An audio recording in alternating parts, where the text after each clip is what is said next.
নমস্কার, আমি তনুশ্রী মিত্র পাল, reiki master teacher. আজকে যে বিষয় নিয়ে আলোচনা করব সেটা হচ্ছে চন্দ্রগ্রহণ, যেটা হোলির দিনকে পড়েছে এবং সেটা কিন্তু অনেকেরই একটা দুশ্চিন্তার কারণ। অনেকেরই টেনশন হয়ে গেছে যে হোলির দিনকে চন্দ্রগ্রহণ পড়েছে, তো আমরা কিভাবে হোলিকে সেলিব্রেট করব। তো পুরো ডিটেলসটা আপনাদেরকে জানাবো, গ্রহণের সম্বন্ধে সমস্ত কিছু। তো তার আগে যেটা আপনাদের প্রত্যেকদিন আমি মনে করিয়ে দিই সেটা হচ্ছে, যারা আমার ভিডিও দেখছেন, আমার চ্যানেলে ভিজিট করছেন, তাদের রিকোয়েস্ট করবো আমার চ্যানেলটা সাবস্ক্রাইব করে নেবেন এবং ভিডিও ভালো লাগলে অবশ্যই করে একটা লাইক করবেন এবং কমেন্টস করবেন। আপনারা কমেন্টস করলে আমি বুঝতে পারি যে আপনারা কোথা থেকে আমার ভিডিও দেখছেন বা আমার ভিডিও কত দূর পৌঁছেছে, আর তার সাথে সাথে আপনাদের আমার ভিডিও কেমন লাগছে। তার সাথে সাথে বলবো অবশ্য করে শেয়ার করবেন ভিডিও, কারণ আমার ভিডিওর মধ্যে প্রচুর টিপস থাকে। যদি আপনি এই ভিডিওগুলো শেয়ার করেন তাহলে আপনাদের আত্মীয় স্বজন, বন্ধু বান্ধব সকলেই ভিডিও দ্বারা উপকৃত হতে পারবে, কারণ আমার ভিডিওর যে টিপস গুলো তাদের কাছেও পৌঁছবে।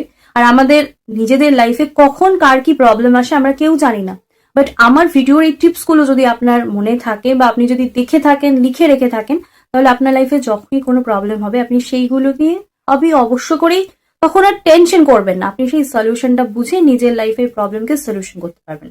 তাই প্লিজ রিকোয়েস্ট করবো অবশ্য করে আমার ভিডিওগুলো প্রচুর প্রচুর শেয়ার করবেন। তো আজকে এই সমস্ত কিছু আপনাদেরকে জানাবো, তার জন্য কিন্তু পুরো ভিডিওটা দেখতে হবে। 3 মার্চ 2026 হচ্ছে চন্দ্রগ্রহণ। এই দিন কিন্তু হোলি। এই গ্রহণ কিন্তু ভারতবর্ষ এবং বাংলাদেশ দুই জায়গা থেকেই দেখা যাবে। এই যে গ্রহণ, সেটি কিন্তু খুব ভয়ঙ্কর এবং প্রলয়কারী হবে। এর ফলে কিন্তু প্রাকৃতিক দুর্যোগ এবং ভূমিকম্পের যে প্রভাব সেটাও কিন্তু বেড়ে যাবে, এবং গ্রহণের যে শেষ অংশ সেটা কিন্তু আমরা ভারতবর্ষ বা বাংলাদেশ থেকে বিভিন্ন জায়গা থেকে কিন্তু আমরা সেটা দেখতে পাবো। ভারতবর্ষে গ্রহণ স্টার্ট হচ্ছে 3:20 থেকে, 4:35 হচ্ছে পূর্ণগ্রাস এবং 6:47 গ্রহণ শেষ হবে।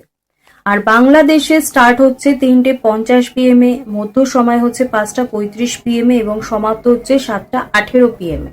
এবার যেটা আলোচনা করব সেটা হচ্ছে, এই গ্রহণ চলাকালীন আমরা কি কি কাজ থেকে বিরত থাকবো।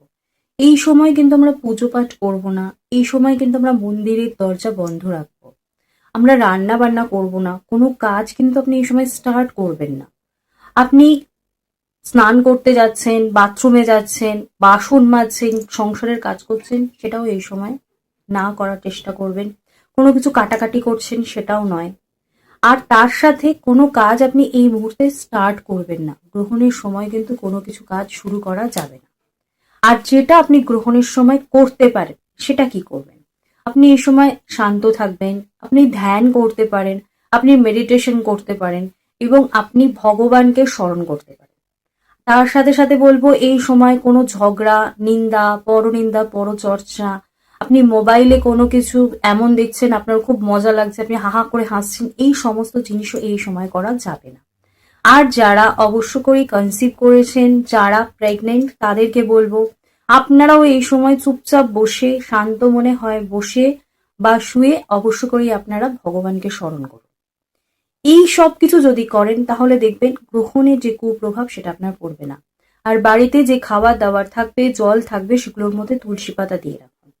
আর গ্রহণ শেষের পর কি করবেন? গ্রহণ যখন শেষ হচ্ছে তখন অবশ্য করেই স্নান করুন, ঘর দোর পরিষ্কার পরিচ্ছন্ন করুন, মোছামুছি করে নিন, নিয়ে তারপর গঙ্গা জল ছেটান।